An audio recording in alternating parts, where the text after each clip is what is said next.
I'm Matthew Hernandez. I believe I'll just call the video and my introduction Matthew Hernandez from now on, unless I decide to use a random channel, fake my own random channel names as a running gag. Um, Today we're talking about Dr. John Delony's Redefining Anxiety, what it is, what it's not, and how to get your life back. On the bottom right, it says quick read, and we'll be talking about how the book says quick read quite a bit. Looking down at my phone because I read this book on Kindle on my phone. Probably can't see it too well here, but I'll show you some screenshots of the book on the screen. Now, I've made multiple takes for this video so far, and as I go through making so many takes, my feelings about the book they keep shifting a little bit more towards how much I like or maybe well well it's a pretty short book and we might want more than what the book has to give us. And um I'm a fan of Dr. John Delony. I've been listening to him for the past few months. I listened to another philosopher novelist. Well, he was written quite a bit of nonfiction as well. Um, when he would have call-in shows and people just ask about advice, maybe relationship advice, maybe just personal advice, how to overcome trauma. A lot of his shows they were quite long, maybe anywhere between an hour and a half to 3.5 hours long. And some of these would be quite intense. And but once I found Dr. John Delony's podcast, it makes it much easier to share these because they might be anywhere between 10 minutes long to at the very most maybe 30 minutes long. So the fact that they're much shorter also makes for a lot of more bite-sized listening. Now, for the other author, maybe at some point I will review one of his books and then, have some time to discuss the other not unnamed philosopher, author, novelist at some other point. Um, but I do think that this book should have been a bit longer. And um, compared to my other intros, this is quite short. So let's start to get into some of the pages. As you can see, I took screenshots from the Kindle version of the book on Windows. Dr. John Delony, Redefining Anxiety, what it is, what it's not, and how to get your life back. On the bottom right-hand side of the book cover, you can see that it says, quick read. That is one of my biggest gripes with this book, is that it's a bit too quick of a read. Okay, so let's go through some various screenshots I took of this book that I thought made for some good highlights for us to talk about. So when I looked for the word step, I was looking for some steps, but I still found something worth discussing from this page. The next logical step is to ask, is there a pill for that? I understand why trying to find a pill to solve the anxiety problem is so appealing. If anxiety is a medical issue, well, as we look at this, I'm glad at this moment that he is not encouraging us to take any kind of pill for anxiety. Um, Now, my focus right now is to do a book review, not to try to quote any substantial statistics on anxiety or something like that. But as far as I understand it, quite a large percentage of Americans are on, I don't know, whatever medication for anxiety or some other issue to just get on with life. And I'm maybe I'm not so great with my words, but I'm trying to pick my words wisely and just focus on book reviews and it seems like it will that just making this will pull a part of myself that's kind of vulnerable out. And in doing so, as I've had to take several takes of making this, it does change a bit of my opinion of this book, but I will wait another second or so before I get into some of that. Okay, here it says, you are more than your anxiety. Humans are storytellers. We make sense of the world through stringing events together and giving them meaning. So, when we encounter a confusing or painful situation that doesn't make sense, we fill the gaps with stories we make up. I think that's quite interesting. We might make up stories about others or even ourselves, stories about how we feel about ourselves. And as much as I can ramble on about that concept, there's another important concept here is that since this book, Redefining Anxiety, which we never really do in this book, but still a whole book on anxiety, um, I think it's important for us to not define ourselves by any sole condition. And it, I don't know where I had heard of that concept. This is only a concept I've only thought about for the past few months, and I don't think that the concept originated from myself, or I mean that I was just walking my dog and it just came to me. I don't know where I'd heard it from, but it is an important one that whatever we are dealing with, um, don't define yourself by it. And you know, we can say I'm a person who happens to be dealing with X, and I know everybody's circumstances could be different. And I feel I have to preface myself 20 times while saying this. And maybe it shows some anxiety in myself, some lack of confidence in myself that I began to realize that I myself am dealing with some issues with confidence or anxiety. I mean, if this is one of my first book reviews, who am I necessarily to go through this and then to tell you when I don't know you, to not define yourself through whatever struggles you're dealing with. Now, there's an important concept there, but how much can it be universalized? And it is a bit tricky. Now, I've realized that maybe I have some anxiety issues, and I'm going through several takes making these videos or making this video, partially because the last time there was a buzzing noise, but still, um, I hope there's not a buzzing noise when I play this one back. Still, I have my own nervousnesses and stuff, and if I deal with anxiety, should I say, I am Matthew, the anxious one, Hernandez? Well, that'll be a good middle name, considering how common my name is. Yeah. Now, I like this part here. So, part of what we can do is to show some gratitude. If there are some things that we are grateful for and we can show some gratitude, then perhaps we don't need to, be so anxious, right? Now, in this next one, this is a step that I've worked on. I've lived overseas for so many years now, enough of my friends have moved back, and I have my routine. I go to the gym, I walk my dog, and life is pretty simple for me. I think my son might have just woken up there. Maybe. But, um, I don't have too many friends, and I am trying to reach out a bit more. And I see the importance of friendship is that we all get caught up in our own heads and we think how we live is the right way to live. And maybe we could do things a bit differently. And you hear those ideas from others. You have a drink, you have a coffee, and you just chat. But I don't do those things very much with others. Now, this is getting into something I really don't care for in this book. Is it says you can work to run freely into your future and drop the trauma bricks of your past.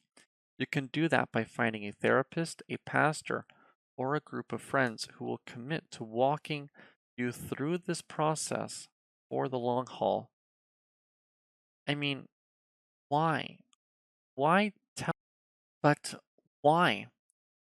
Why must he tell us that we can do that by finding a therapist? I don't know what everybody's motive was in buying this book, but maybe some people bought the book just to give Dr. John Delony a bit of cash. Just to say, I like the work you do. I've listened to your program, and maybe some people just listen out of entertainment value, frankly. I mean, when I would listen to his show, or maybe another philosopher, author, novelist, sometimes I listen to these calls because they're quite entertaining. I mean, oh my goodness. I kind of don't want to quote or say what some of the crazy things some people went through have been, but there is some entertainment value in listening to some of these. And then at some point, you may or may not begin to cut through that and think, hey, what if there's some application of this? Does my own life parallel this situation, this circumstance in any concrete way? Um, but he says you can do that, and someone says, "Oh, it's the modal verb can." He's not saying that you must, but let's go on a bit. So he says therapy isn't about getting rid of all the problems of your life. It's about learning that you have the ability to face those problems and grow on them, or sorry, grow through them. Sorry. Well, yeah, that's all wonderful. Now, I paused this, checked on the status of the recording, and I stopped right before getting real vulnerable just to say that my family had gone back to the US for my wife to give birth. As I make each take of this, I say this part again because I believe that a good book can take that out of us. Now, this book is way too short, but it kind of demands that, right? That as I go through this book at this part, that I draw a connection with it and I share it with you. So I suppose that's good. I suppose that maybe the book is short enough that you could read it with somebody else. And if you had like regular sessions reading this with with your partner or something, then I suppose this book can still take some of that out of you, and you can listen to a show and stuff like that. Share this with your spouse or something like that. Um, so this book uh, this book provides that, but I wish by itself that I was provided more tools, not being told to maybe go to therapy. When my family had gone back home to the US, because my wife wanted to give birth, went there with my son, they're back now. It was not an easy time for me. And, it's been pretty good. It's been an adjustment. I think I'm pretty adjusted to them back now and stuff with my wife and two sons. Um, I went to the gym. I went to the gym and I had my routines. I had my habits and they kept me pretty well. I think that I'd done pretty well to avoid vices. Maybe I drank alcohol a bit more last year than most years. Drink a little bit more, but nothing to excess. I don't think I got caught up in whatever type of vices. And there were moments that I could really imagine that I could sympathize if people had gone through such a thing and what vices they might have gone through. I had become rather proud of how I handled the whole thing without them and stuff like that. And as I'm speaking, I'm almost losing myself into looking in the camera and I'm feeling less anxious. And maybe that's from saying this so many times. So maybe we can get through anxiety or something like that through putting ourselves through a challenge of trying to, look at a camera, speak, or whatever it is for you. Because one thing that makes me nervous about speaking to the camera is that some of the views I have now, they have evolved. And sometimes to flush out the nuances of my views between now and before, I don't know, it might take like hours or something like that. And So it's quite difficult because I think, oh, if I'm going to put this online, it's going to stay online. And to review such a book, if I want to make a connection with the text, I share something quite personal about myself, which it's like maybe I shouldn't do that. But maybe I shouldn't be saying everything I'm saying now to be so frank. But to have gone through what I have, should I have needed therapy? I don't think so. Has the thought maybe occurred for a second or something? Well, maybe. But but ironically, a longer book by here might have helped me more because this book is so short. And I'm not saying I'm going to be crazy about long books. I'm not going to review long books, but or at least not for a while. But if if I review, I mean Matilda next, or maybe one of Henry Winkler's books, um, you know, and even some of these children's books might be longer than this book. But if I listen to Dr. John Delony, if I've read a self-help book or two, which I'm pretty sure we've all consumed a self-help book or something like that, they're not all called self-help books. They might all call themselves something a little different. So that way your friends, when they come over, they don't just see a collection of books that says, I still don't want to go to therapy, but it might have been cheaper than buying 100 books of all that try to tell me how I can live my life better or something. Um, so I don't know. Let's go on to the next one. So here it says, I went to therapy. I took medication. Um, does he have it again in here?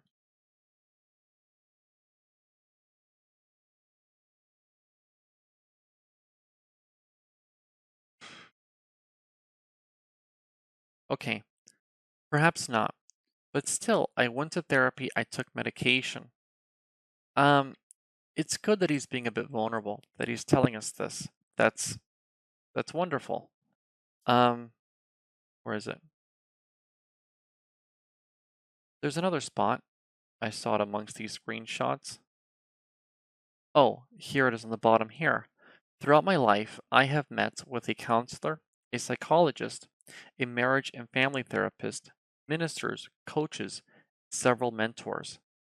So, I've had a few mentors in my life. Very important during high school. Maybe I've needed some more. Maybe who knows if I'd still be living in China otherwise. But if he's had good support groups throughout his life, then maybe his circumstance is unique. I like Dr. John Delony. I would like that if he heard this, that it seemed like a positive enough message. I don't I'd want to encourage whoever might listen to these. Um but I do feel that there's a bit of a bias here that maybe we too need therapy or something like that. I don't know you. I don't know your circumstance. I hope if you are watching this that you will enjoy these and know that my skill um reading and finding highlights in books and talking about those highlights and my speaking delivery will improve in time. But I don't know your circumstance about how you cope through your anxieties, your issues, therapy, and stuff like this. But this book does mention, you know, diet and exercise and those things and stuff. But I wish there was even a bit more in that. I think with that, so I think I'd have to say, if you like Dr. John Delony, you listen to a show, maybe you want something short like this. Maybe you want something short to read with somebody else or with a spouse or something. But for your own pleasure reading, you might want something with a bit more meat in it. And this book isn't providing enough of that, I think. Um, I mean, I will apply one or two steps in this book. And I don't know. I do not know about maybe the length of his other books. I can't even say why I chose this of all of his books. I thought maybe I'd have something interesting to read with my wife, and then I was reading another book, and then I finished this one first by accident almost. It is that short. Um, I do enjoy his show. I'll probably listen to it tomorrow, but I was hoping for a bit more from the book. And I think I'm really supposed to find books that I'm supposed to tell you that you're supposed to buy, huh? I'm supposed to go, oh, this book is wonderful. Oh, look at this. Hey, there's a link over there. You're supposed to like supposed to press the link. And then you're supposed to like, I don't know what. Well, what do people do after they push the link? I don't know. I've never figured this out. I don't know. But thank you very much for your time. Um, and have a great day.